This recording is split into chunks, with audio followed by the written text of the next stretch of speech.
mart oyida shoptolni pishiradigan joy do'stlar. Har kuni videosini olib qo'yaman. Chunki va'da berganmiz, kunda olamiz, qo'yamiz. Olib kelavering.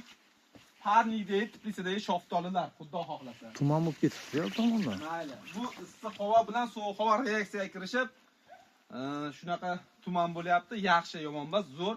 Shunaqa bo'lib tursa, sal quyosh chiqsa do'stlar, tezda vegetatsiya boshlanib, tezroq gullab ochilib ketadi do'stlar. Olib keling, mana. Bunimiz Patagoniya naviq. Ko'pchilik aytdi, qanaqa kesasiz u parnidagini debdi mana.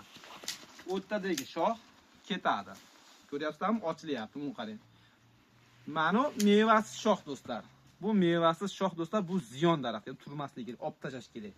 Bu ham mevasiz. Bu ham mevasi yo'q, bunda ham mevasi yo'q, bunda ham mevasi yo'q. Mana.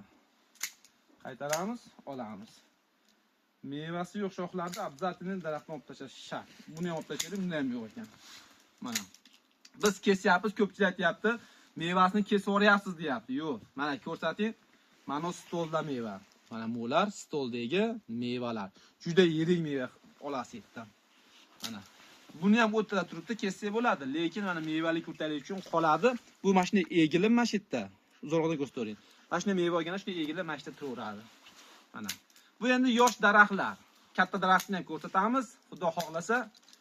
Bunda ham meva yo'q mana. Bunda ham meva yo'q ekan. Bunda bitta ikkita bor ekan. Har bitta mashoxida ikkitadan 3tadan meva olsa yetadi, o'shanda sifatli meva bo'ladi. Mevasi yo'q, mevasi yo'q, mevasi yo'q.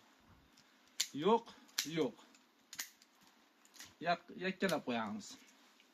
Bu yerda mevasi, mana bu yerda shox ko'pligi uchun buni abzalni orasidan yaxshi basini tanlaysiz. Shoshilmasidan faqat. Mana.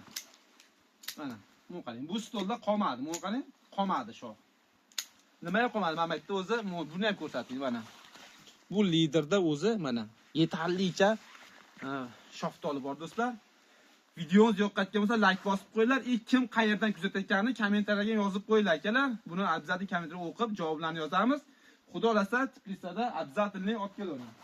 Shoftolni pishiramiz. Bunisini bir 10-15 kundan keyin boshlaymiz aslanda. Mana aslanda katta daraxtlar mana haqda do'stlar. Betar bittasi 20 kilo, 25 kilo olamiz. Videomiz yoqqatgan bo'lsa like bosib, shunaqa Tbilisidan shoftoli ekib daromad olaman deyotgan akalarga jo'natib qo'yamiz.